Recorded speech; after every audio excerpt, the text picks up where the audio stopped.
Good morning sa ating lahat. Good morning po. Amen. Tayo ay patuloy na magpupuri sa Panginoon at maging sa lahat ng mga sumusubaybay ay magandang umaga po. Okay, so masaya ba na umawit sa Panginoon? Okay.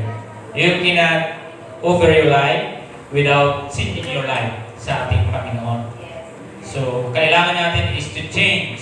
So, napakahalaga yung pagbabago na dapat natin ibigay sa Diyos. Tama po ba? Magiging pleasing aroma yung ating sarili sa Panginoon kung mayroon tayong pagbabago sa ating sarili.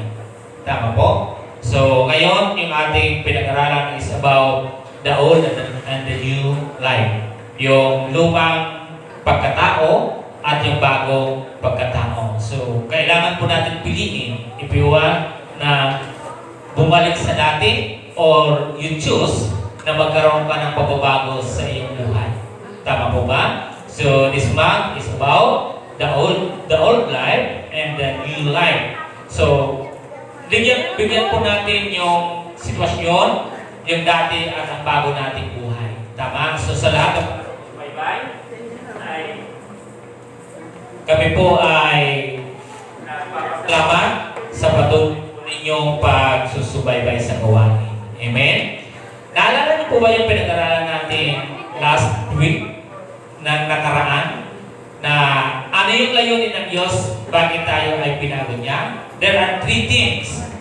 So, mayroon tayong tinalakay sa nakaraang linggo. So, ano po yung ating pinag-aralan? Yung pagbabago ay may 3 bagay na ginagawa ang Diyos sa atin upang ang ating Diyos ay maging kawangis.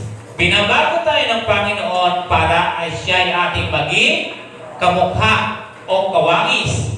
And the second is, binabago tayo ng Panginoon para tayo ay maging kawangis sa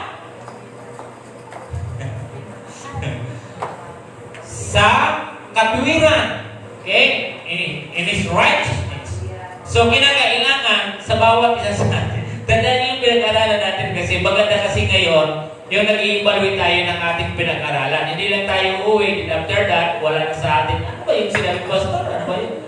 So, and the third is about maging kawagis natin ang Diyos sa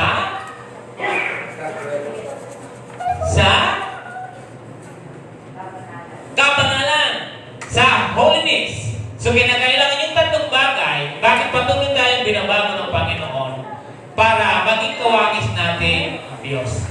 Sino gusto nyo maging kawagis? Ang Diyos o yung Diablo? Gusto natin maging kawagis ang Panginoon. And the second, bakit binabago tayo ng Panginoon? Bakit binabago natin yung ating sarili? Para maging kawagis natin siya sa katuwiran. At bakit patuloy tayong binabago ng Panginoon? Ano ang gusto ng Panginoon na makita sa atin? Ay ang katuwiran o yung kawagis tayo sa Kanyang kabanalan. Di ba? Yan po yung 3 bagay na pinag-aralan natin nung nakaraang linggo. The old life and the new life. So, kinakailangan nakikita sa atin ngayon, ay kawagis ko pala ang Panginoon. So, magiging aware ka dahil iisipin mo, ay kawagis pala ako ng Panginoon. Ano ba sa Tagalog yung awareness? Ha? Magkakaroon ka ng kamalayan. Ay, Kristiyano pala ako. Parang nagtaka ka ngayon ka pala, naging aware, nag-Christian ka. Di ba? Hindi magkakaroon ka ng awareness doon sa katuwiran. Yung pagiging katuwiran ng isang binago ng Diyos. Magiging aware ka, ay banal pala ako. Kawangis ko pala yung Panginoon. Kawangis ko siya doon sa righteousness. And then, kawangis ko siya sa kabanalan. Tama po? So ngayon, sa araw na ito, ay pag-uusap, huwag po ninyong kaligtaan yung pinag-aaralan natin. Huwag niyo pong kakaligtaan. Again, yung theme natin ngayon, our topic this month is about the old life and the new life. So yung lumang buhay, yung bago mo ngayong buhay. Okay, so ngayon, pag-aralan natin a changed person, ang isang tao binago. Tama po ba? Dahil ang kata natin kanina, Lord, I offer you my life, but you cannot offer your life without change. Without change in your life. Di ba? Kinakailangan ay mayroong kang pagbabago. Din na pleasing aroma, your life ay yung masasabi, ang ganda naman ng aking anak.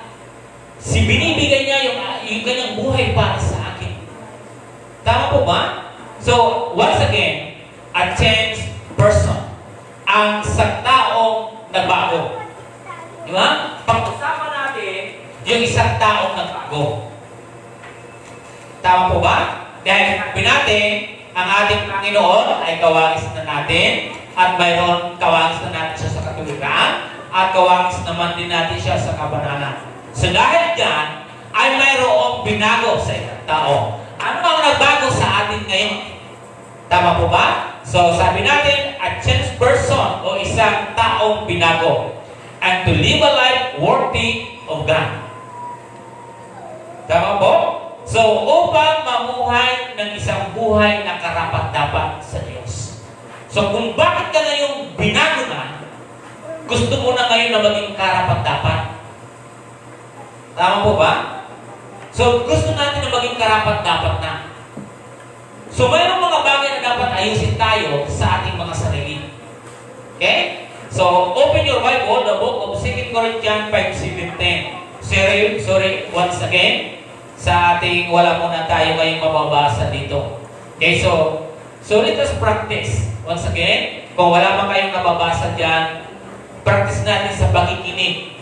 Okay? Yung ating yung mensahe ng Panginoon. Okay? So, open your Bible, the book of 2 Corinthians 5:17. Tayo po ay tumupo doon sa 2 Korinto, pangkat 5, talatang 17.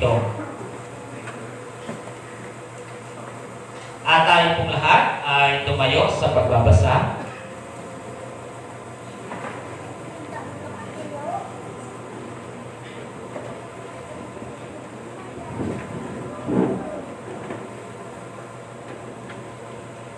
Sabay-sabay po natin basahin yung salita ng Panginoon. Are you with me? Say amen kung kayo po ay naririyan. Okay. So, tayo po ay magbasa lahat. 17. Kaya, ang sinumang nagpag-isa kay Kristo ay isa ng bagong nilalang. Wala na ang dating pagkatao, siya ay bago na. Okay? So, let us pray. Lord God, Heavenly Father, kami po ay nagpapasalamat ng marami sapagkat isa kami na binago niyo, Panginoon. Lord God, maraming pong salamat sa mga nangyari sa buhay namin na ngayon namulat kami, nakita namin yung pagbabago sa buhay namin, sa pamilya namin, sa kapaligiran, sa mundong aking ginagalawan, Panginoon, in our outside world. Lord God, be with us, Lord, na tulungan niyo kami, na patuloy kami, Panginoon God, to sustain yung pagbabago po namin, Panginoon. Lord God, maraming pong salamat sa oras na ito, sa talata na aming binasa. Tulungan niyo kami, Panginoon. Sabi niyo nga po, therefore, if anyone is in Christ, the old has gone and the new has come. Lord God, be with us, Lord. Ang lahat ay magsabi na, Amen and Amen. Po, tayo lahat ay magkakapunan. Okay, so clearly, na binabanggit po dito ng Panginoon, even Apostle Paul, your old life, and then our new life. Okay? So, ano na ba talaga yung nangyayari sa buhay natin ngayon? Pag nagsasabi tayo ng old life and new life, minsan lumalagay sa isip natin, para sa unbeliever siya. Tama po? Para sa unbeliever. But you know, my friend and brothers in Christ, alam niyo po ba mga kapatid, hindi lang naman ito sa mga unbelievers eh. Sapagkat kahit Kristiyano ho tayo, ang totoo, hindi pa naman talaga tayo namumuhay talaga doon sa pinakabagong buhay natin. Minsan, mayroon tayong buhay na binabalik-balikan and then sometimes, nagsasabi tayo, ikaw ay new person. Okay? Pero hindi nyo ba alam, if you evaluate yourself, mapapansin po ninyo na mayroon talagang hindi rin bago. Mayroon pa rin kayong dala. You cannot mix the old and the new life. Tama po ba? Hindi po natin pipiling paghaluin yun. Hindi po siya ng 3-in-1 coffee. Tama? Hindi siya 3-in-1 coffee. Kung mayroon tayo nabibili ng mga ganong mga bagay, di ba may 3-in-1? Mayroon mga mini-mix po siya. Hindi po yan kaparehas po ng pagbabago po natin kahit Kristo. Okay? Clearly, na binabanggit po ng Biblia sa ating binasa, dapat iniwan. Diba? Hindi mo kailangan haluin siya. Dapat ayusin mo yung sarili mo na ikaw talaga ay binago ng ating Panginoon. Kaya sabi natin, a changed person. Ang isang taong nagbago. Tanongin niyo yung sarili ninyo, nagbago ba ako? O nagbago lang ako ng aking sinasabahan? Tama po ba? Kasi iba ho yun, mga kapatid. Kapag binago ka ng Panginoon, hindi din sa lumipat ka lang. Kundi mayroon talagang naganap, nakakaiba sa buhay mo, hindi naging, mga kapatid, na-encounter mo talaga si Jesus. Hindi na-encourage ka ngayon na paano mo ayusin yung aking sarili, yung aking buhay. Di ba? Di ba yung kata natin, I believe. Di ba? So believe na mayroong mangyayaring pagbabago sa buhay ng isang tao. Tama po ba? Naniniwala kayo kung kayo ay maniwala sa Panginoon mayroong magaganap na pagbabago sa atin? Ano yung kata natin kanina? Jesus, I believe in you. Jesus, I belong to you. The reason that I live, the reason that I sing, with all I am. Diba? Baka bago ka, bahagi ka sa ating Panginoon at mayroong nagaganap talaga siya na sustain mo yung pagbabago. Hindi yung pabalik-balik pa. Di ba? Kaya, minsan, pag nagbasa ka ng sabi dito, therefore, if anyone is in Christ, the old has gone, and the new has come. Minsan, naisip natin parang ang believer yung ating pinatutukuyan. But, mga kapatid, hindi yun. Alam niyo ito, mga kapatid, natin binabasa, nagkakaroon po ng hinwaan dito yung mga apostol, yung mga believers, sa panahon po ni Paul. So, ibig sabihin, hindi lang po ito ina-address doon sa mga unbeliever, even doon sa mga Kristiyano matatagal na sa loob ng simbahan. Na dapat natin intindihin at unawain. Okay? Kung mabilis kasi tayo mag-point ng ating mga daliri, diba kasi yung pinatutukulan, baka yung hindi mananampalataya. Kasi iniiwas natin yung sarili natin sa words na ito. Pero dito, sa panahon na yun, ay nagkakaroon po dito ng hinwaan sa panahon po dito. Pero nakita po natin kung paano po inaayos, pinagkakasundo ni Paul, yung mga taga-Korinto. Amen, no? At kanya dito pinakikita kung paano din siya binago ng Diyos. Kung paano po yung turning point ng life ni Paul, mapapansin po natin tayo, sobra talaga, talagang binago siya ng Panginoon. Again, ulitin ko po mga kapatid, si Paul ay natausip po ng mga Kristiyano. At kabilang po siya sa pagpatay kay Santong Esteban. Tama po mga kapatid? Yun yung kalagayan, yun po yung buhay ni Paul. Isa po siya at humihingi siya ng permiso na para usigin ang lahat ng mga Kristiyano. Ganun po siya kasama. Amen, no? Buksan po ninyo yung Biblia niyo sa Acts chapter 9. Mababasa po ninyo yung aking binabanggit kung paano po nabago bigla yung buhay ni Paul.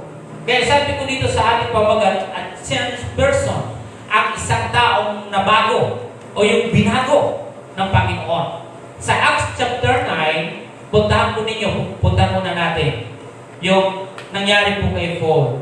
So dito sa gawa, ay mapapansin po dito, ay si Paul ay masidhi na nagnais na si Saulo ay usigin at patayin ang mga alagad ng Panginoon. Kaya lumapit siya sa punong saserdote at humingi ng sulat para sa mga sinaguga sa Damasco upang madakip niya ang sinumang matagpuan niya o kaalib ng bagong pananampalataya. Okay? So, humingi po siya ng permiso. Okay? Sa panahon na ito, mapapansin po natin dito na siya ay kasama po at nagpahintulot na patayin at batuhin si Santong Esteban. Ganun po siya kasama, si Paul. Pero dito yung kanyang kalagayan, mga kapatid, hanggang dumating po sa punto na maging si Paul ay habang siya po'y papunta ng Damasco, so doon niya nag-encounter si Jesus sa pagbabago ng buhay natin. Kung ikaw isang taong binago, kailangan ma-encounter mo ang ating Panginoon. Tama? Pag hindi mo siya ma-encounter, mahirap mo magbago sa buhay. So, we need to encounter Jesus in our life. And then, makikita niyo po kung paano siya nag-aayos sa buhay ng tao. Okay? Inaayos niya yung buhay ng isang tao. So dito, lahat naman tayo nanggaling sa mga hindi magandang mga pangyayari sa mundo ng saan naniwala tayo na akala natin yun yung totoong buhay, pero mali pala yun. Si Paul, yun yung alam niya eh.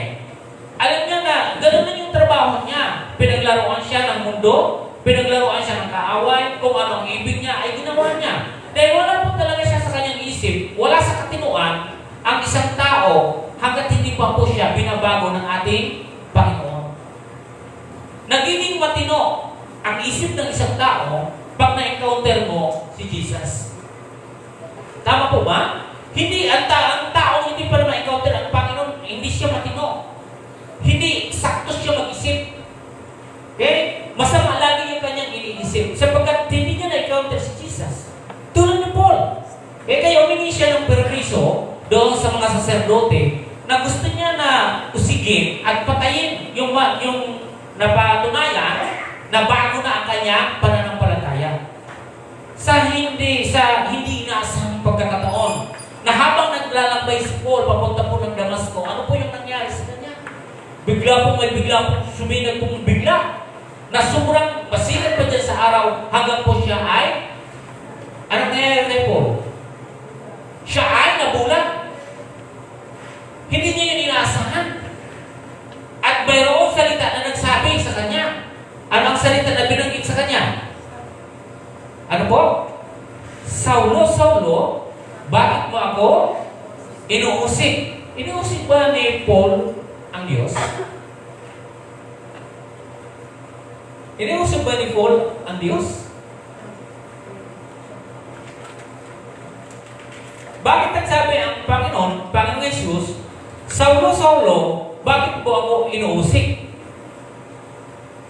Dito mga kapatid, kung bakit ako nagtatanong dito sa inyo, direkta bang inuusig ni Paul ang Diyos?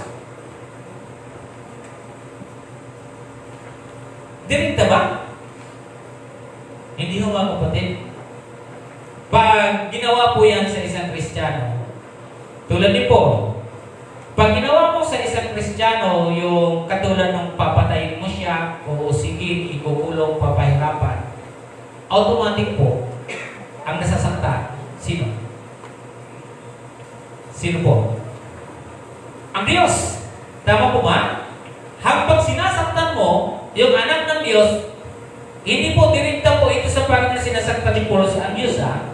Ang sinasaktan po dito ni Paul ay yung mga tao mayroon ng bago pananampalataya na naniwala sila na si Jesus ay ang ating Panginoon. Kaya ang sabi ng Panginoon Jesus, Saulo, Saulo, bakit mo ako inuusig? Ibig sabihin, nasasaktan ng Panginoon habang nakikita niya na ang kanyang mga tagasunod ay sinasaktan. Pag sinaktan yung mananampalataya, ang nasasaktan ng ating Panginoon.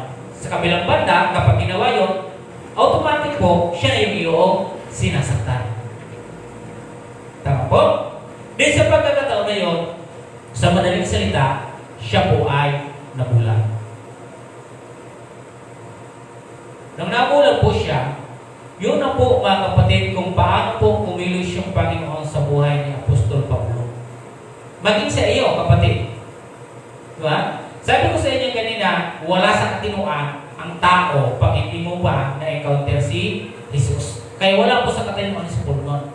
Pero nung mabulag po siya, doon po mga kapatid, doon niya nalaman, doon siya nagising Nagulantang siyang bigla na iba pa rin yung kanyang ginagawa. Doon po siya na-surprise na, hindi pala tama yung aking ginagawa. Bakit po yung ginagawa para sa mga Kristiyano? Doon ay pinakita ng Panginoon sa pamagitan ng pagkabulag within 3 days, nabulag po siya at doon ang usap, nagsalita ang Panginoon kay Paul. Kaya makita po natin yung talagang pagbabago ni Apostol Paul. Isipin niyo within 3 days, and then nag-usap ang Panginoon kay Ananias. At inutusan niya si Ananias na pumunta doon sapagkat na pumunta po doon kay Apostol Paul. Hindi po Apostol Paul si Paul, kay Saulo. Di ba? Nung pagdating po doon, sabi, ipanalangin doon at ipatong yung kamay ni Ananias. Ano po yung nangyari? Ano po yung nangyari mga kapatid? Ha? Nung pinanalangin po niya yun, pinatong niya yung kamay, bigla pong may nalaglag sa kanya mata na parang ano? Parang kaliskis. Nalaglag po doon sa kanya mata. At doon po siya namulag. Mahabang panahon tayo na binulag ng kaaway. Mahabang panahon na ginamit niya tayo at patuloy tayo ng pag-gamit. Hindi po natin hinayaan po natin siya gamitin tayo ng mundo. Ngayon ba ay patuloy pa ba natin ipapagamit yung ating katawan para gamitin para sa kalayuan ng mundo? So siguro yung taong binago ay talagang mayroon talaga siyang ipapakita na bago na siya eh. Di po ba? Hindi siya yung tipong tao na nahihila pa siya sapagkat pinanghawakan niya ng pagbabago. Then after nito mga kapatid, sabi dito mga kapatid sa talata na aking babasahin na sa chapter 9 mga kapatid, mapapansin po dito ninyo yung pagbabago na. Dito sa verse 20 or 19, si Saulo ilang araw na kasama ng mga alagad sa Damasco, pumasok siya sa mga sinagoga at nangaral tungkol kay Jesus. Siya ang anak ng Diyos, wika niya. Nagtaka ang lahat ng nakarinig sa kanya. Para kapatid, ito yung gusto kong ibanggitin sa inyo. May nagtaka na ba sa inyo? Ang sinasabi ko na po dito ay yung pagbabago ng Paul. May ilan po doon na nagtaka sila. Ang iba ay marahil nag-alinlang sapagkat nag-iba si Paul. Bakit ang kanyang salita ngayon ay bakit kakaiba si Paul? Kaya isang magandang tanong dito sa atin ngayon, may nagtaka na ba sa inyo?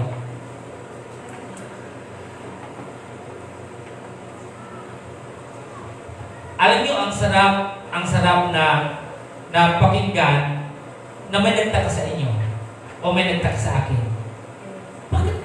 Bakit nagpunta siya dyan? Anong nangyari? Di ba? Itong chapter 9, verse 19, 20, and the following verses, mapapasin po ninyo dito yung parang hindi nila mapaniwalaan si Paul. Huwag tayo dyan, patayin tayo niyan, uusigin tayo niyan, baka mamaya nagpagkap lang yan eh. Ikulong tayo niyan. Hindi nyo maiwasan sa isang tao na mag-isip ng ganon sa sobrang ginawa ni Paul sa mga Kristiyano. Hindi mo po yung maiwasan. Pero tingnan nyo mga kapatid ito, di ba? Tingnan nyo po ito kung paano nangyari. Nangyari ito dahil sa ating Panginoon. If we believe, kung kayo ay maniniwala ka sa ating Panginoon, mayroong magaganap sa ating pagbabago. Tama po? Sabi niya dito, sabi pa rin niya, nagtaka ang lahat na nakarinig sa kanya, hindi ba ito ang dating umuusig sa mga tumatawag sa pangalang ito sa Jerusalem? Tanong nila, hindi ba naparito siya upang sila'y dapit at dalhin gapos sa mga punong saserdote? Kasi ang nangyari po dito, humingi po siya ng insulat doon. Pahintulot na, sino mang mapatunayan na nananampalataya ay kailangan patayin, usigin, igapos. Kaya ito yung nababanggit po nila dito. Kaya nung after po nung kinausap po ang Panginoon doon sa daan, si Paul, nung magulat po siya doon talaga nagkaroon ng pagbabago ang kanyang buhay. Kaya kapag na-encounter ng tao si Jesus, mayroon talaga siyang nagaganap na pagbabago. At maraming tao ang magtataka sa iyo, Brother Lee. Yan yung pinagtakhan kay Paul. Ano yung bagay sa buhay ninyo na nagtaka ang tao sa inyo? Isipin niyo mga kapatid. O walang nagtaka sa inyo sapagkat parehas lang kasi ano yung ginagawa. Kaya sabi ko sa inyo kanina, ang paglipat po ay hindi katunayan na ikaw ay binago na ng Panginoon. Kailangan may makita sa iyo na pagbabago. Si Paul, nagtaka po dito yung lahat ng mga tao. Baka kapusik tayo, baka usigin tayo, dalhin tayo doon. Baka patayin tayo. Mayroong nagaganap pong kakaiba. Yan yung pagbabago. Kaya sabi ko sa inyo kanina, ang hirap pong sasabihin natin kakatayo, Lord, I offer my life to you. Walang nagaganap na pagbabago? How? Di ba? Paano tayo magiging samyo para sa Panginoon? Change. Change your life. Diba? Change mga kapatid. Ano yung change na gusto ng Panginoon sa buhay natin? Ano yung gusto mong ipaglaban? Ano yung gusto mong baguhin sa buhay mo na ipagkita mo na mayroong magtataka na iba ka na talaga ngayon? Kasi baka walang nagtataka sa'yo sapagkat ganun pa rin yung ginagawa mo. Hindi siya nagtataka sapagkat ganun pa rin yung ginagawa mo. Kahit sa inyong paligid, sa inyong compound, sa inyong bahay, hindi pa rin sila nagtataka sapagkat yun pa rin yung ginagawa mo. Walang pagtataka. Dahil walang nagaganap ng total na pagbabago. Tama po ba? Eh, yan naman yan. Tawagin mo, pupunta yan eh. Yung pa kasi, yung lifestyle mo, walang nagaganap, walang nabago, walang pagkakaiba. Yun pa rin siya. Yung old pa rin siya. Kaya yung sinabi ko po dito, yung the old life and the new life, hindi lang ito tungkol doon sa believers eh. Kundi doon sa mga Kristiyano na ang tagal-tagal na, pero wala pa rin pagbabago, wala pa rin nagtataka sa kanya. Dapat yung mayroong nagtataka sa atin, na ito na pala siya ngayon. Tama? Kaya dito, mapapansin po natin, yung mga tao na nakikita sa kanya, nag-isip talaga sila eh. Sabi ba ko, nagpapanggap lang ito si Paul eh. Parang nagpapanggap lang ito, bakit ganyan na ito? 3 araw, baka nawala ito sa katinuan. Pero ang totoo, naging matinong talaga dito si Paul. Kasi ang mga wala pang pagkilala o pagbabago talaga sa ating Panginoon, walang katinuan. Hindi pa siya matino.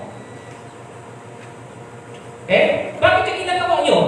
Kasi wala pa siyang katinuan eh.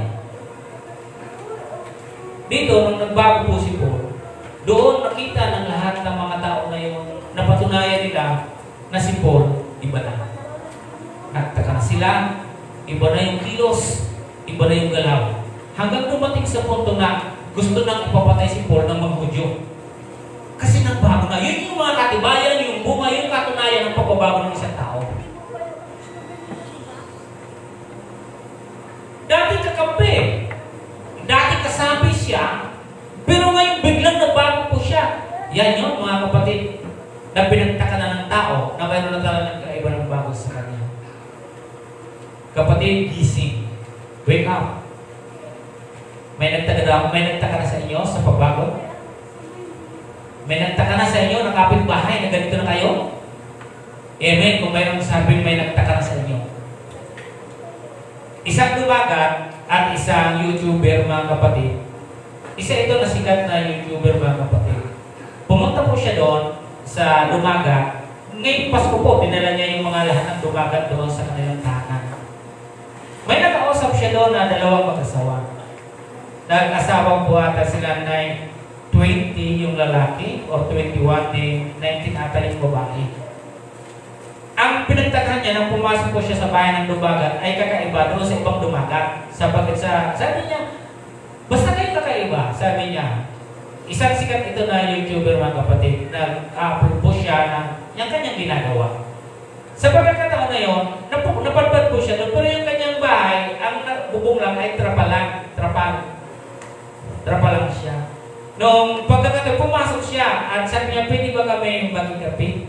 Sabi niya. Sabi ko, parang tatara ko sa'yo, bakit ano yung nislinis niyo dito? Kasi itutusin, yung kanilang bahay, lupa lang. Kasi dumagat po yun eh. Lupa lang yun, pero sabi niya, bakit ba ang linis-linis nyo?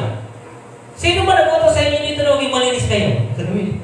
Kasi nagtataka siya, bakit sabi niya yung kakaiba kayo talaga eh. Sabi, malinis kayo eh, sabi niya. Hindi niya masabi kung ano yung nakikita niya sa ibang bahay. Basta sabi niya, basta kakaiba kayo, bakit ang linis-linis nyo? Sabi niya, lagi ka niyong nababangkit. Sabi niya, pwede niyo ba akong timpla ng kape? Sabi niya. So, nag-init yung lalaki. Kaya lagi siya tanong, bakit ba ang linis ninyo? Sabi, puwinunta niya, inikot siya. Ang linis kahit lupa po siya, pero malinis. Habang inikot niya yun. And then, one time, nagtanong siya sa babae. Sabi niya, bakit ang dami po ganyan? Bakit yung dami po mahaba? Sabi, kasi ito ho yung nakasanayan ko.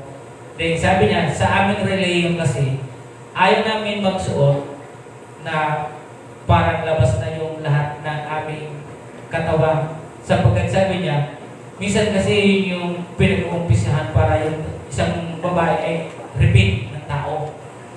Hindi rin ako yung sinabi. Nagtataka talaga siya. Sabi, parang kakaiba talaga kayo rito. Parang kakaiba. Tinanong niya din yung lalaki, ikaw po yung bisyo. Sabi, mayroon po, nung ako po ay hindi pa ako nag-asawa, may bisyo po ako. Lagi akong nag-iinom. Marami akong ginagawa, sabi niya, ng mga iba't ibang klaseng bisyo din, sabi niya. Pero nung ako po ay nag-asawa na po, ay nagkaroon na po ako ng, tinigil ko na po yun sapagkat hindi siya nakakatulong eh. Apektado ako. Apektado yung aking hanap buhay. Apektado yung aking magiging pamilya. Sana naintindihan natin yun. Kung gaano kalaki yung gaano kalaki ang epekto nito sa buhay natin pag ikaw ay pumunta sa vices, sa mga bisyo. Malaki po yung nangyayari dito. Hindi ka lang yung maapektuhan. Maapektuhan yung asawa, yung pamilya mo, maapektuhan yung kalidad ng pamumuhay, maapektuhan siya. Kaya, nagkikwento sila. Sabi niya, ikaw, ano yung mapapayo mo naman doon sa mga kabataan katulad ninyo? Kasi nasa ano na siya, 22, 20 naman yung babae. May anak sila na isa. Hanggang sabi niya, ang masasabi ko lang, sabi niya, ng lalaki, ay tigilan siguro ng mga lalaki yung pagbibisyo sapagkat ang laking perwisyo sa pamilya. At yun ay totoo. Di ba? So, sabi niya doon sa babae, ikaw, ang mapapayo ko lang doon sa mga kababaihan ngayon na para kita na yung mga pagkatao nila, imugsuot sila ng tama para yung mga nakakaparoon sa kanila ay walang maisip na masama sa kanila. Palagay mga kapatid, yung kanyang mga sinabi, magandang pagbabagong tularan natin. Di ba? So, hindi lang sa Biblia ako nagsasabi, kundi sa mga tao na atin napapansin ngayon, yung babae niya, mga kapatid, ang suot niya ay hanggang dito. Yung gano'n yung sinusuot pagsimba, yung ganyan po yung mga sinusuot nila. Kasi, minsan sabi, tayo kasi yung nagbibigay sa isang tao ng mali siya kung bakit sila gumagawa ng masamang pag-iisip sa atin. Kung bakit sila nakagawa ng masamang isipan sa isang tao. Di ba? Kaya, sabi niya, ako natutuwa sa inyo. And then, sabi niya, bibigyan ko kayo ng paola. Sabi, anong gusto niyo gawin ko dito sa bahay? Dahil sa nakita niya ang kalinisan at pagbabago, binigyan sila ng pera. Bibigyan ko kayo ng pera. Ipagawa ninyo ito, sabi, kasi gusto ng kanyang asawa ay maging hero. Kasi kahit ano sila lumagat, gusto na maging hero. Kasi napuna niya rin yung kapitbahay, bakit nagbabago, sabi yung buhay, yung kanilang tahanan. Hanggang binigay sila ng pera, sabi, pauna pa lang ito. Sa susunod, bibigyan ko uli kayo, pero aayusin natin itong bahay. Alam niyo mga kapatid sa pagbabago, sa bawat nagaganap ng pagbabago natin, kung ito nga eh, natuwa itong uploader na ito, paano pa kaya ang Panginoon? Paano pa kaya ang Panginoon hindi ka pagpalaan niya? Naantig yung kanyang damdamin sa nangyayari at kwento ng dalawa na yon. Dahil sa kakaibang pagbabago at kalinisan na nagaganap, hindi lang sa paligid nila, kundi sa kalinisan ng kanilang kalooban. Tama po?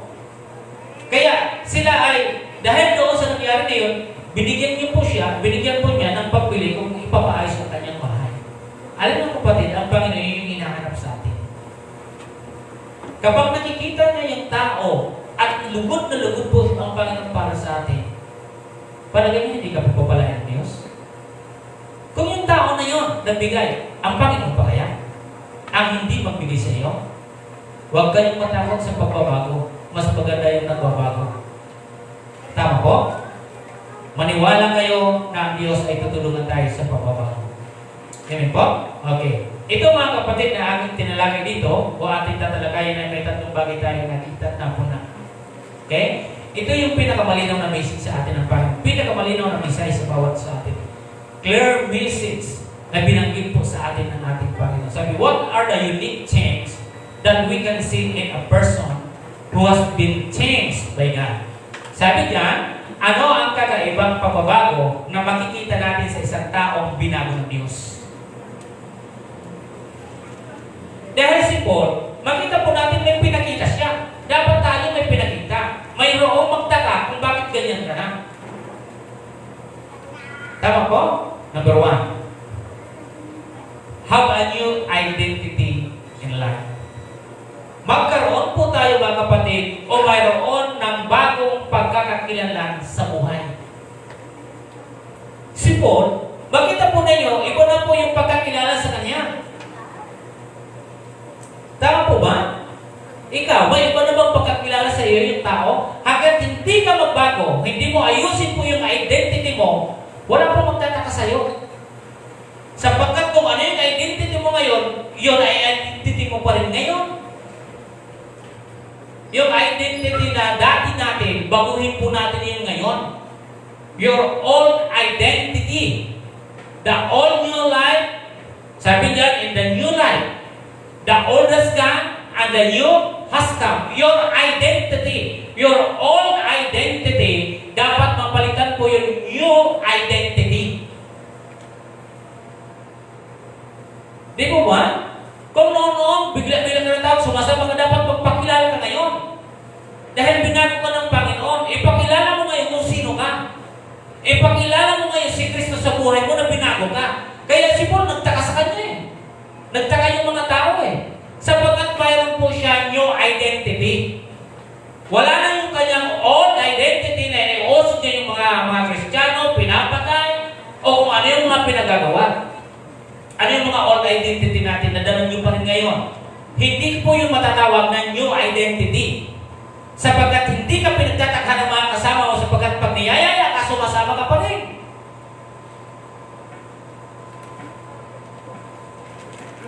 Ibig sabihin, hindi mo tayo namumuhay sa new identity.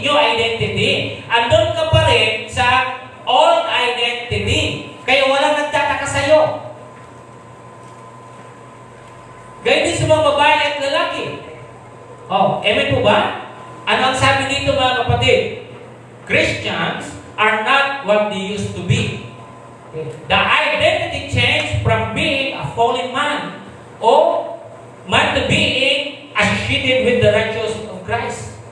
Sabi sa Tagalog mga kapatid, ang mga Kristiyano ay hindi na katulad ng dati. Your old identity. Kung ikaw ay manginginom, ngayon ikaw ay hindi na. Pero kung hanggang ngayon nag-iinom ka pa, hindi ka namumuhay sa new identity. Kaya kilala ka nila na ikaw ay manginginom. Kaya habang ikaw ay uuwi, alam pa rin nila, may dala ka pa rin for the door. Kaya kung ikaw ay uuwi, alam nila na may dala ka pa rin mighty. Hindi mighty bada. Di ba? Hindi na nag-expect nila sa iyo eh. Alam niya ako mga kapatid, nung panahon, ganun barkada eh. Papasigaw ka din, bili ako ng butcher. Ano pa sulubong mo? Ito, mainom tayo, o yan. O, di ba? Uwi, pag-uwi na, lasing, sarap. Wow, suka. Suka, kinamagahan, sige. Pero alam niyo po, salamat sa Diyos. Nung na-encounter ko si Jesus, nagtaka naman din sila. Sapagkat nung ako po yung umuwi na, wala na po akong dala. Nakakalungkot lang, sapagkat, Maray, gusto. Diba? Ganun lang yung buhay. Pero kung gusto niyo mga kapatid, na binago, please, your own identity, iwanan niyo siya. Ipakilala niyo ngayon kung sino kayo ngayon. Your new identity. Di po ba? Ang sarap mga kapatid. Kaya nang maninibago ka eh. Parang ayaw mo silang iwanan. Pero sa mga hindi ko naman talaga sila iniwan eh. Andyan pa rin sila. Kasama mo pa rin sila. Pero hindi na sa ganun mga papuri ng pamumuhay. Tama po? Kaya yung binabanggit dito mga kapatid, sabi niya, ang Kristiyano ay hindi nakatulad ng dati. Ang kanilang pagkakakilanlan ay nabago. Diba? Dati pag umuwi ka, amoy na amoy lagi yung sigarilyo at alak. Ngayon, nagpabango ka ng bahay, punta ng trabaho, pagpabalik mo, ang amoy mo na ay pabango na ng ibang babae. Hindi. Kung ano yung pabango nyo dito, kulor na galing sa bahay nyo, pagbalik ninyo ay, ganun pa rin yung amoy nyo. Di ba? So, ang alak kasi, iba po yun. Yung sigarilyo, iba po yun. Mga vices na mayroon tayo, dapat yung old identity natin, huwag na tayo makilala. Ito yung point ni Paul eh. Ito yung clear message ni Paul sa ating lahat. Yung old identity natin, dapat may new identity tayo. Na ito na yung aking nilalakaran ngayon. Pag sinita na, uy, tagi na isa. Hey, pray. Mana, may pumunta na ko eh. Pag lagi mo yung gagawin, hindi na yung si pare. Iba na nakikita mo yung suit niya. Iba na yung suit niya eh. Di ba? Iba na siya. Iba na yung lakad niya. Ibig sabihin, nagpapakilala ka na. Di ba? Pinakikilala mo na ngayon kung sino ka. Sino na ako ngayon sa 2025? Hindi na ako yung honor dati. Ibig sabihin, nagpapakilala ka na ngayon na hindi na ako ganyan pare. Ito na ako ngayon. Ha? Ito na yung gusto ko. Kilalanin niyo ako sa buhay ko ngayon. Ito yung new life. Ito yung new identity. Kasi hanggat hindi mo talagang tinatanggal yung old identity, mahirap po yun. Walang magtataka sa'yo. Di ba? Pag bit-bit mo, sabi ko sa inyo kanina, hindi po siya pwede maging 3-in-1. Imimix po natin, hindi mo ganun yung buhay sa Panginoon. Hindi ganun. Di ba? Dapat meron siyang kagaiba. Magpakilala ka ngayon. Ito ako ngayon eh. Ipakilala mo kung sino ka. And then sabi dito, na nagmula, na ang kanilang pagkikilala ay nagbago mula sa pagiging isang nahulog na tao sa pagiging nauunay sa katuwiran ni Kristo. Ngayon, nauunay na kasi tayo, hindi na tayo nahulog. Alam niyo ba yung sinabi po dito nahulog? Yung falling na binabanggit, nahulog ka sa pagkakasala. Ang dami ngayon nahulog. Pag nahulog, ang hirap makabangon, ang hirap makuha. Ang daming tao ngayon nahuhulog sa pagkakasala, sa kasamaan. Saan kayo ngayong hulog na hulog? Di ba? Yung mga old identity natin, huwag na tayong pahuhulog doon. Di ba? Kapag ikaw ngayon ay mayroon ng new identity, gumawa ka ng isang bagay sa buhay mo, nakikilalanin ka nito na ikaw na ito. Pero hanggat hindi mo yun inaayos, ang tawag pa rin sa'yo, si pare, sige, tawagin mo. Tawag pa rin ang tawag sa'yo, ganun pa rin kasi alam niya, ganun pa rin yung kalakaran eh. Walang nabago. Pag may kasiyahan, tatawagin ka pa rin siya, bakit wala naman nababago eh? Sa'yo kapatid, you're old or you're new? Kaya sabi natin kanina, yung ating pinag-aaral ngayong month is the old life and the new life. Your old identity and now your new identity. So, paano ka ngayon magpapakilala? As a Christian. Kaya mo na bang panindigan? Tama po ba? So, gumawa ka ngayon, maglikha ka ngayon sa buhay mo na pagkakakilanlan mo. Na magiging mark yun sa kanila na ikaw na talaga ito. Hanggat hindi ka gagawa ng mark sa buhay mo. Hindi pangalang mark ha. Markahan mo yung buhay mo. Di ba? Markahan mo ngayon. Mula ngayon, pagpasok ng January o pagpasok ng taong 2025, o itong February, o bukas, huwag natin. Basta gusto mo magbago. Kailangan mo ngayon yung desisyon sa sarili mo. Gumawa ka na ngayon ng pagkakakilanlan mo. At ang tao sigurado sasabihin sa iyo, Pare, bakit hindi ka sumasama? Pare, bakit hindi ka sumasama sa barkada? Yun ang isang bagay na makikita mo agad sa nangyayari sa pagbabago. Tama? Pero kung wala magtaka, pagtakan mo pa yung wala ka naman yung identity. Yun din naman eh. Hindi yun naman doon, mali yun. Ang Kristiyano ay hindi yun. May pinakikita tayo. Kilala ako sa ganito, kilala ako sa pagsamba, kilala ako sa pagpuri para sa Panginoon. Ito yun ako. Pangalawa, mga kapatid. There is a new purpose in life. Your goal. Ano yung layunin mo na ngayon? Di ba? Ano yung layunin mo ngayon, kapatid? There is a new purpose in life. Mayroon ang bagong layunin sa buhay. Hindi na katulad nun. May new identity ka na, hindi pipili na may new identity ka na at wala kang bagong layunin. Dapat mayroon kang bagong ngayong goal, sitting, mind sitting. Di ba? Mayroon kang ngayong tinatarget, mayroon kang inaayos ngayon sa buhay mo. Yun yung pagbabago na binabanggit po natin. Dati wala lang yun sa iyo eh. Wala kang layunin sa buhay. Patuwa ka yung buhay mo kung ano ka, yun ka.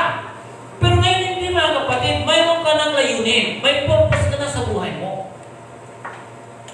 Pag wala kang tatargetin, napakahirap pagbago kapatid. Gusto ko na magbago tulad sa pinito ko sa inyo kanina. Kasi ang pagbabago, pag mananatili ka sa basis, yung apektado una ay ikaw. Pangalawa, yung pamilya mo. Pangatlo, yung ikabubuhay mo. Malaking kapatid yun mga kapatid. Marami kang nasayang na oras, marami kang nasayang na pagkakataon, pera, lahat po yun ay napunta doon. Sa pagbabago, binibigyan ka ng Panginoon ng pagkakataon sa layunin ng buhay mo. Tinatama ng Panginoon yung layunin ng buhay mo. Inaayos niya yun. Believe mga kapatid na mayroong magaganap ng pagbabago at papasiglahin ka ng Panginoon. Hindi lang sa katulad nito, in our old identity, akala natin yun yun, pero mas masaya na pag nabago ka. Tama po? Kaya si Paul ay isang magandang bagay po ito na kanyang ginawa po noon sa mga taga-Korinto. Sabi niya, Christians have a new purpose in life. Hindi lang identity. Mayroon ka na ngayon gustong mangyari. May kakaiba ka ng ayusin. Simula ng ginawa niya is to preach the gospel. Kaya nagtaka sila, ano ito, bakit tayo nagpapahayag? Iba na yung kanyang pananaw sa buhay. Iba na yung kanyang layunin, hindi na pag-uusig kundi pagpapakalat ng mensahe ng salita ng Diyos. Biglang nawala di po ba? Yung manakit siya, pero biglang nawala. Ngayon, nagsasalita na siya ngayon, nagsalita ng Panginoon. Nabago yung kanyang layunin, nabago yung kanyang pananaw, nagkaroon siya ng goal sa kanyang buhay. Ano mangyayari sa iyo pag ano ka sa vices, di ba? Ano mangyayari sa iyo kung hindi mo papayalitan yung identity natin? Di ba? At ngayon, wala ka namang layunin talaga sa buhay mo doon. Ngayon, ay binigyan ka ng pagkakataon ng Diyos na mabago ang iyong buhay. Mabago, magkaroon ka ng magandang purpose sa iyong buhay. Purpose in life. Di ba? And sabi dito mga kapatid, na sa atin, ng ating Panginoon, to live spiritually and not for themselves. Their old dreams, ideas, and agendas have been replaced by Christ. Okay? So sabi niya, ang mga Kristiyano ay may bagong layunin sa buhay na mamuhay sa spiritual, hindi para sa kanilang sarili. So, deny yourself. Di ba? So, hindi na sa ating sarili, kundi para sa ating Panginoon. Ang kanilang mga lumang pangarap, ideya at agenda ay napalitan ng kay Kristo. Di ba? Ano ba yung agenda mo? Ano ba yung lumang ideya mo? Yun ay pinapalitan ng Panginoon ng bago dahil sa iyong pagkabit kay Kristo. Pagkaroon mo ng kaugnayan sa ating Panginoon. Di ba? Yung mga ideya natin, iba noon Pero ngayon mga kapatid, iba na siya dahil sa ating Panginoon. Ulitin ko. Sabi diyan, ang mga Kristiyano ay may bagong layunin sa buhay na namumuhay sa espiritual. Diba? Spiritual na po yung ating tinatahak dito kapatid. Dahil ikaw ay mayroon ng layunin. Like po. And then sabi doon, hindi para sa kanilang sarili. Ang kanilang mga lumang pangarap. Diba? Mga lumang pangarap natin pag may kairang pare. Pag makapunta ko ng Saudi, bili tayo ng ilang is ng ganito. Diba? Ilang sigarilyo. Tungga lang tayo ng tungga. Diba? Hanggang tayo ay magpakatunga-tungga. Hanggang tayo ay magkapangkapa. Ay, kapangkapa ko yun sa Tagalog. Gumapa. No? Hanggang tayo gumagapang. Sige lang, inom lang tayo. Ako bahala. Basta pag ako ay nakapuro. Tingnan mo yung mga pangarap ng mga ganong tao. Diba? Yung ideya na mayroon sila ay hindi na pong ideya na katulad doon. Ang ideya at pangarap ko ngayon ay naroon kay sa Panginoon. Your agenda. Ano ba yung agenda natin sa ating buhay? Yung lahat ngayon ay nasa Panginoon. Kaya iba na po ngayon mag-isip eh. Yung Kristiyano. Kaya pinagtatangan ka na kaya na yung mga kapatid. O diba? Kung ikaw ay manginginom, hindi ka nakapundar ng ganito. Hindi ka nakabili ng bahay. Baka mamaya ngayon baka mamaya binabastos mo yung tatay mo, pero dahil sa ikaw ay mananampalataya, ginalang mo yung tatay mo. Yung mama mo, ginalang mo. Nabago na po yung ideya. Nabago na po yung mga pangarap. Iba na sapagkat si Kristo na po yung ating ginagalawan. Namumuhay tayo espiritual. Tama? O kaya ngayon kayo mga tumutungga pa dyan ha? Yung mga tumutungga, iwas-iwasan na. Kung maaari, huwag nyo nang panginayangan yung baso, basahin nyo na. Kung mayroon pa kayong maliit na tagayan, liman po dito, mayroon kayong maliit na tagayan dyan, ay para sa inyo sa Panginoon. Kung kayo ay bumibili pa ng maliliit, na mga maliliit na buti dahil nilalagay nyo doon yung strong na punta doon, ay kung maaari lang, huwag nyo ibigay, basahin nyo. Kasi baka mamaya, pag binigay nyo yun yung maging magiginaw.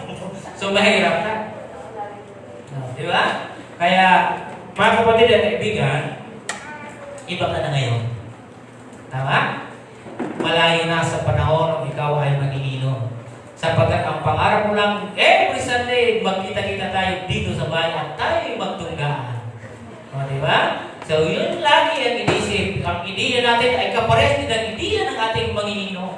Kung may 8 manginginom dyan, pang-siyam ka na manginginom. At kung may pangarap siya, pang-siyam ka na may pangarap na gano'n. Kung may agenda ka na, 8 yun, kasama mo doon, pang-siyam ka, kapatid. Di ba? So, hindi maganda. Pero ang kagandahan ngayon mga kapatid, na binabanggit natin, at hindi na para sa kanilang sarili, ang kanilang mga lumang pangarap, ideya at agenda ay napalitan na kay Kristo. Iba na po mag-isip ang binago. Balikan ko, a changed person. Ang tao nagbago. Ang tao nagbago, new identity. Mayroon na po siyang sinasabi, new purpose in life. Diba? So, panghuli at pangatlo mga kapatid. There is new creations in life. Ang sabi diyan, mayroon ng bagong likha sa buhay. May unti-unti ka nang nalilikha. May napupundar ka na sa sarili mo. Diba? Nawawala ka na doon sa dati. May likha ang kakaiba. May nililikha ka na. May ginagawa ka na sa iyong buhay. Ano yung likha, mga kapatid? Okay? Ang sabi dito, mga kapatid, Christians are new creation created by God. Not something they inherited from their parents or created on their own. Okay? So, ang mga Kristiyano ay isang bagong nilalang na nilikha ng Diyos. Take note, mga kapatid, nilikha ng Diyos. Okay? Hindi isang bagay na pinana nila sa kanilang magulang o nilikha ng kanilang sarili. Kundi ang Diyos ang nagbago sa iyo. Tama po? Nilikha ng Panginoon. Kaya nga yung tatlo natin eh. Ulitin natin ang yung tatlo natin. Kawangis na Diyos, kawangis sa katwiran, kawangis sa kabanalan. Yan yung nilikha. Di ba gusto nyo bang magbalikan sa Panginoon? O gusto nyo kayo na yung mag-ukit ng sarili natin? Di ba? Ngayon, nilikha tayo ng Panginoon. gawin natin at pakinabangan natin yung nililikha niya sa atin. Tama po? Dahil nilikha ka niya, maglikha ka ngayon ng kakaiba. Okay? Kaya sabi dito sa ating binasa, ang mga Kristiyano ay isang bagong nilalang na nilikha ng Diyos. Maniwala ka na kaya kang pagpili ng Diyos. Mahirap baguhin yung sarili. Kasi pabalik-balik ka ng kapatid. Okay? Kaya, sabi dito, hindi isang bagay na minana nila sa kanilang mga magulang yung pagkalikha ng pagbabago. Kundi ito sa ating Panginoon kung nilikha ng kanilang sarili. Amen ho? So, ito yung tatlong bagay na ating nababanggit dito mga kapatid.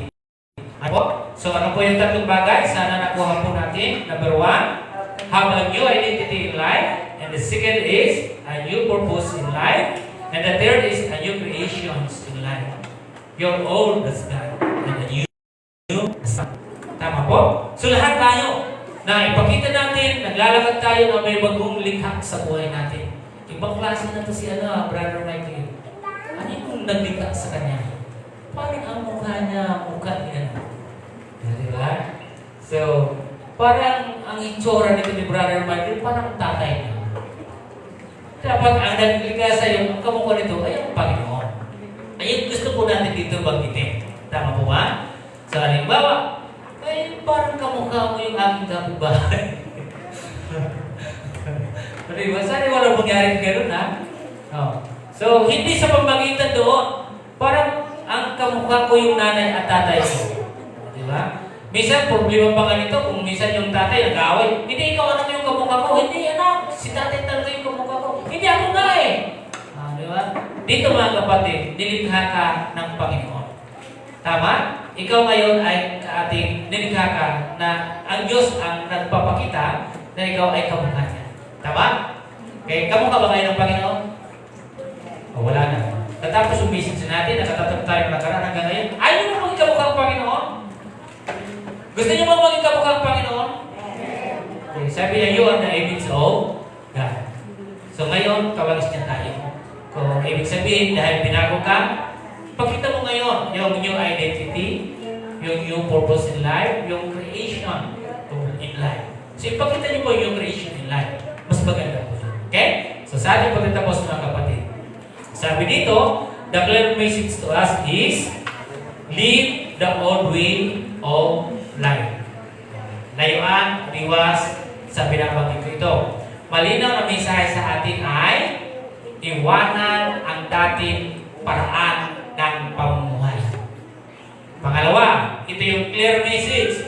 Iwanan ang luma at baguhin sa isang bagong paraan ng pamumuhay. Okay, pangatlo, iwanan ang mga bagay na humahandog sa iyo sa kasalanan. Alam niyo yun? Tama po ba? Alam niyo po yun. Ako naniniwala, alam niyo yun. Okay? Pang-apat, ang pagbabago ay may nakikitang resulta at ang pagbabago ay kailangang mapanatili. Ang pagbabago mga kapatid, may nagtataka, may resulta, may bago. At ang pagbabago ay nagpapatuloy, hindi yung hinto-hinto. Kung saan ka lang mainit, doon naman, pag malamig, wala ka. Ang pagbabago ay tuloy-tuloy. Di ba? Sabi dyan, change has tangible results and change need to be sustained. So, kailangan ay pagpapatuloy na mapanatili natin. Okay? So, mayroon pa ako dito at huwag po sana ninyo ika-ingit yung aking ipapatuto our members here in our church. So, mayroon po siyang patuto. Mismo ako ay aking pong napakinggan niyo. Okay? So, hindi dahil sa pinapanakit ko yung kanyang ulo, kundi mismo napakinggan ko kasi doon sa nagpatutuo sa kanya. Okay? Ito ay, kung pili po, ay mahintulutan ako ni Sister Chona. Okay? Sister Chona, hindi ko po, okay lang po bang sabihin ko yung karanasan po ninyo? Okay lang po.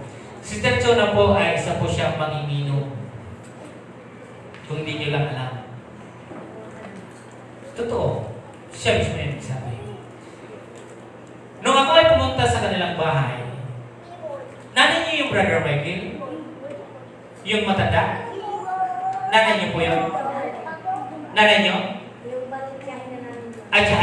Tsahin. Hindi po nanggaling sa kanya yung salita na ito. Kaya sabi ko sa inyo kanina, pag may nagbago talagang tao, may nagtataka eh. May nagtataka. Nung pumunta pa ako nun habang ako po'y nag-aaral, kasi Bible study po yun, sinabi niya, Senior Stirchona, talagang nag-iinom sila lagi. Pero nung ako po'y nag-Bible study doon, dumating yung tiyahin po nila, nagtaka yung kanyang tiyahin. Sabi niya sa akin, nagtaka po ako kasi dati pag dumating ako dito, may mga nakatayo dito din eh. Ibig sabihin, mayroon pong resulta yung ginagawa niya pababa. Tama po? Yung isang magandang bagay na doon mismo sa kanila, mayroon nakaka-observe, mayroon nakikita maging kapitbahay.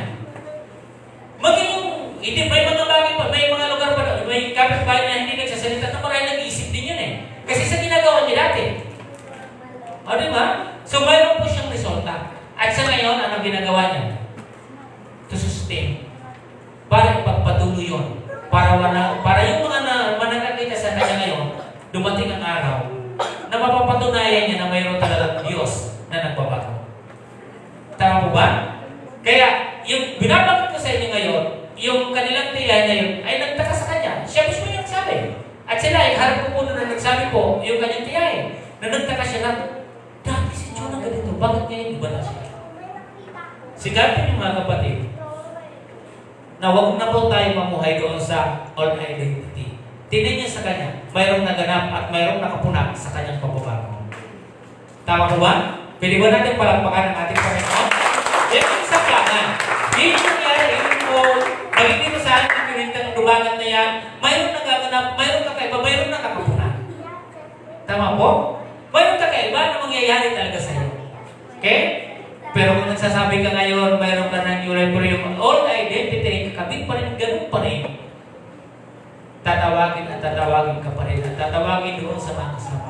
Kasi hindi mo ka nagpapakilala talaga ng lulusan. Okay? Magkaroon ka ng pagpapakilala, pagkakakilanlan ng iyong pagiging Kristiyano. Let us pray. Lord, kami po'y naririto at nagpapasalamat sa iyong mga salita, Panginoon. Lord God, without your Holy Spirit, Panginoon, mahirapan kami. But thank you, Panginoon God, for your wonderful message this morning, Panginoon, through Apostle Paul. Salamat po, Panginoon, sapagkat pinakikita niyo sa amin, Panginoon God, yung mensahe na maging klaro para sa amin. Na Lord, na ayong pagbabago, Panginoon, tulungan niyo kami sapagkat ang pagbabagong ito, Diyos, ay pagpapalit ng aming pagkakakilanlan, Panginoon. Yung aming mga layunin na nagbabago, nagkakaroon po siya nagkakaroon po ng halaga, Panginoon. Yung aming yung creations, Panginoon. Tulungan niyo kami, Panginoon. At salamat, O Diyos, sa bawat isa. At umpisahan namin ito sa tulong po ninyo, Panginoon. Hindi lang ito doon sa mga di nakakakilala. Even all Christians, Lord, na nagsisimba, Panginoon, na minsan hindi nakikita ang mga bagay na ito. Na yung pala, hindi pala nagbabago yung dating buhay. Andun pa rin, nakakabit at kasakasama pa rin, Panginoon. Lord God, tulungan niyo kami na mayroong mga tao magtaka sa ginagawa namin, Panginoon. Like Apostle Paul, Panginoon. At ngayon nakita namin na may mga taong nagtataka na sa mga binabago niyong tao. Purihin kayo sa tayong pangalan ni Jesus. Ang lahat ay magsabi na. Amen.